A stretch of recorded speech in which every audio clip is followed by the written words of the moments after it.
What's going on, guys? Mountaineer Mitch here, bringing you the preview slash my predictions for Extreme Rules 2014. And I have a list here of matches. Now, I know they're probably not in order because I have no clue how the match order is going to go. I don't think they've released that yet. Obviously, except the first match, which is the pre-show match.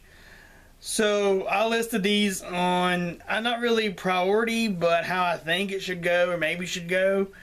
Probably not even 100%, probably not even close to 50% right, but I'll be presenting you with every single match on all the predictions. Anyways, starting off, first match, pre-show, WLC match between El Trio and Hornswoggle. Now, they said they're going to have little tables, little chairs, little ladders, and I don't know. Like, I really do not want to see this match. I do not care about it. It doesn't matter to me.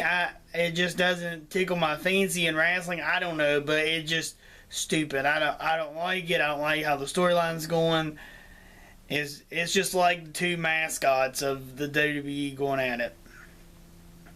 My prediction is El Trio, Trino, or whatever his name is, will beat Hornswoggle. But, I don't know, guys. We'll have to see. Next match, Alexander Rusev versus Xavier Woods and R-Truth in a handicap match. I know on Monday Night Raw it showed that maybe Truth and Xavier Woods, if they work together, they will beat Rusev, but Rusev's going to smash both of them. Moving on to the next match, Paige versus Tamina Snuka. I don't see Paige losing the belt here. I don't know if they might give it to Tamina or maybe later and give it to Tamina. Then when AJ comes back, have them have a feud, because I think that'd be a pretty good feud. This match could be a pretty good feud if they actually put more storyline into it instead of she won the World Contender match and now she's fighting Paige, and I don't know. But I'm pretty sure Paige is going to win this. I don't think they're going to have her drop the title on Extreme Rules. I just don't see it happening. Paige is a pretty good performer. And since they took the NXT Championship away, I think she'll be the Divas Champion for a pretty long time. Alright, moving on to the triple threat match between Cesaro, Swagger, and RVD. Now, I think this match was just to put these guys on the pay-per-view. There's really no storyline except Cesaro and Swagger used to be teammates. Now they got two different managers, but RVD was just put in there just to get him on a pay-per-view. And, of course, they didn't want to leave out how good Cesaro is in a pay-per-view event. Heck, this might even be one of the best matches. It depends on how it goes. I really see Cesaro winning here. Maybe Heyman cheats a little bit, try to get Cesaro some heat and keep the feud going with him and Swagger. I don't know. I mean, I really thought this match was going to be a one-on-one match. But I'm kind of glad they had RVD in there. I'm an RVD fan. I don't know. I just see what all he can do at his age.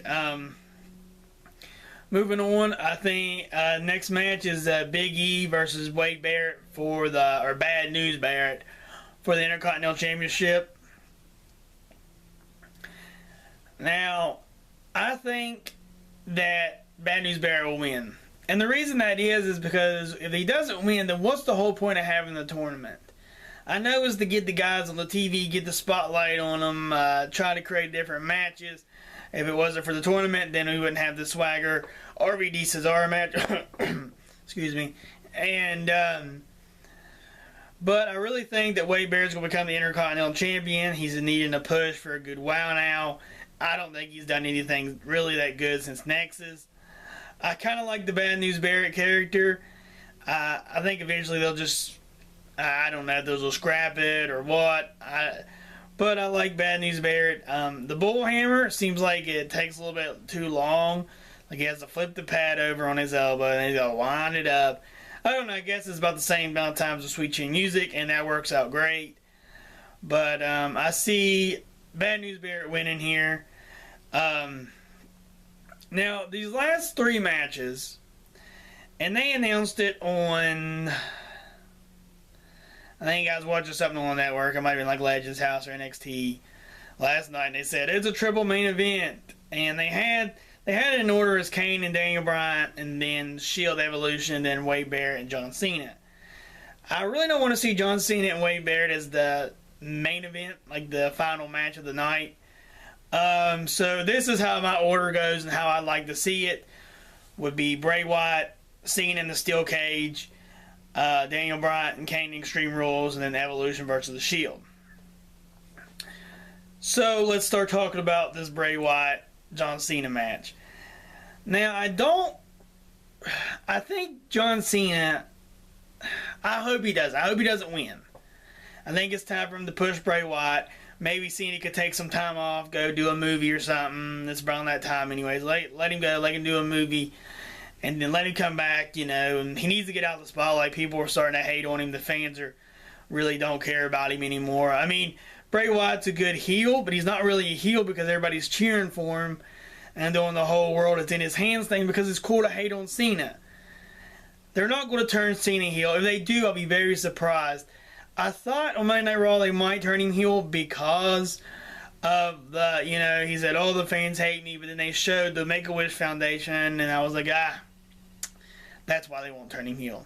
And then he come out and said, just because there was noise out there, these fans were willing to fight, and I'm willing to put on a fight, and blah, blah, and I will never give up. Did his whole good guy John Cena thing. But I think he should really put Bray Wyatt over here and, make him look really tough, keeping the Wyatt even. Because Bray Wyatt really hasn't fought without the Wyatt families. I mean, I know he had a couple of matches, but this time the Wyatt family are outside the ring, outside the cage. But somehow, in almost every cage match, somehow somebody gets in, some kind of interference, and usually the heels go over. So I'm hoping Bray Wyatt goes over here and sustains his dominance, and I don't know, maybe putting Cena on a break or something. I'm really kind of tired of seeing Cena, but I mean, heck, we've been seeing him for years now, and he's always been the good guy. Me personally, I used to be a big John Cena fan when he was a heel. When he used to come out and rap and talk smack to everybody and throw nuts in their face, and it was awesome. But, it's just tired of seeing the same old Cena, good guy, putting everybody over. Alright, this next match is the World Heavyweight Championship match for the Extreme Rules. WWE World Heavyweight Championship match and the Extreme Rules match. And the reason I don't think this is the main event is because they really didn't hype it up. I think they could have done a lot more, went into the direction of maybe Kane stealing Daniel Bryan's wife, Brie Bella, for 2 weeks. Or even whenever he grabbed her under the ring and took her, and then he had to fight for her back, and if he lost, then she'd be gone forever. But Bray Wyatt's not going to lose here. They already made him look weak, making him wear the neck brace after Kane tombstoned him 800 times 2 weeks ago on Raw. So, and he came out there and he still got choke slammed, and somehow Brie Bella managed to get away from Evil Kane. But Daniel Bryan's going to win here. Hopefully it's a good match. I don't know. They just didn't put enough into it. It was just like Kane was mad and put his mask back on, and now he's all raging Evil Kane, which I like Kane with the mask on. He seems like it really sets off his personality really well. And the main event match is going to be Evolution versus the Shield. And the Shield's definitely winning here. They're going to be put over as the best team ever. Got knocked off Triple H and Batista and Randy Orton, and maybe have another feud with the Shield. Another feud with the Wyatts. That rivalry was awesome because all 6 of those guys can be headliners at one point in time at a good pay-per-view. Down the line, all 6 of those guys have that kind of potentiality, and all of them on a team makes it just that more explosive. But that's really about it, guys. Thanks for watching. Mountaineer Mitch signing out. Peace.